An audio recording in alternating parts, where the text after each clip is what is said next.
안녕하세요. 브라운 성형외과 봉다리 원장 이지원 원장입니다.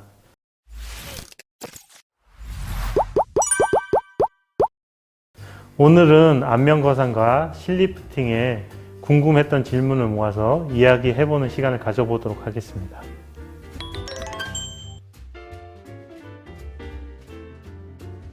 리프팅 종류에는 간단한 리프팅 레이저부터 실리프팅, 안면거상 등이 있습니다.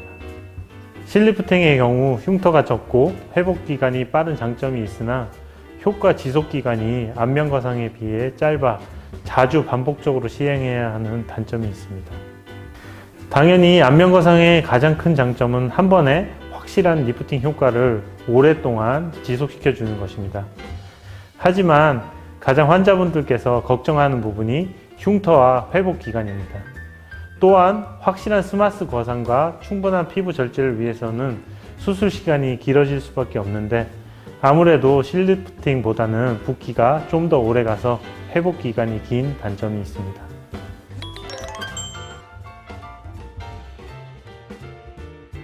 흉터의 경우 체질에 따라 차이가 있을 수 있습니다. 피부가 두껍거나 질겨 비유성 반응이나 켈로이드가 잘 생기는 체질의 경우에는 흉터가 좀 더 도드라져 보일 수 있습니다. 하지만 절개 부위를 최대한 흉터가 감춰지는 구렛나루 경계선, 기형골 경계, 깃볼 주름선에 맞춰 시행해서 흉터를 최소화할 수 있습니다. 또한 비유성 반응이나 켈로이드의 경우 주기적으로 흉살 억제 주사를 통해 흉터를 줄여줄 수도 있습니다.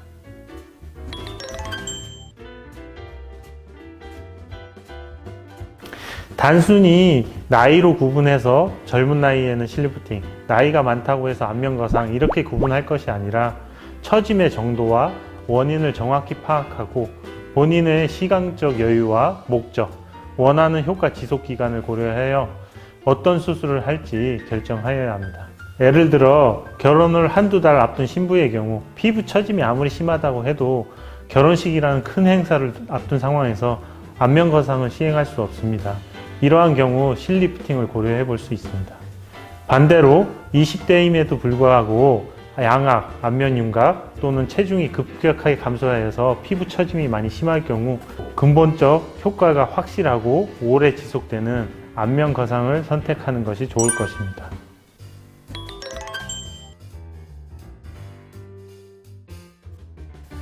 안면윤곽을 하게 된다면 광대라든지 턱 부분에 뼈를 깎게 됩니다.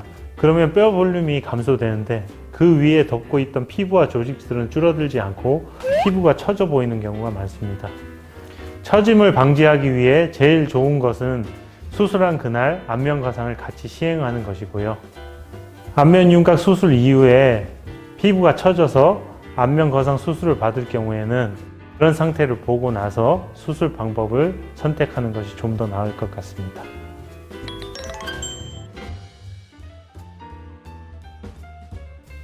이전에도 말했듯이 나이에 따라 정확하게 리프팅 수술 방법을 결정할 수는 없습니다. 하지만 평균적으로 50대인 경우에도 30대와 같은 젊음을 유지할 수 있는 분들도 계시고 30대에도 불구하고 벌써 50대처럼 보일 정도로 피부가 처지신 분들도 계시기 때문에 기본적으로 연령대로 수술 방법을 권유하기는 어렵습니다. 본인의 피부가 잔주름만 살짝 생긴 경우에는 얕은 층의 레이저 리프팅을 고려해 볼 수 있을 것이고 좀 더 피부가 처져서 팔자주름과 불독살이 깊어졌다 할 경우에는 근본적으로 깊숙한 스마스층을 들어 올리는 안면거상을 고려하여야 합니다. 본인 피부의 처짐 정도, 수술 후 회복기간 등을 고려하여 성형외과 전문의와 상담 후 과연 어떤 게 본인에게 맞는 수술 방법인지 결정하는 것이 제일 좋은 방법인 것 같습니다. 그럼 앞으로 더 좋은 내용으로 찾아뵙겠습니다. 감사합니다.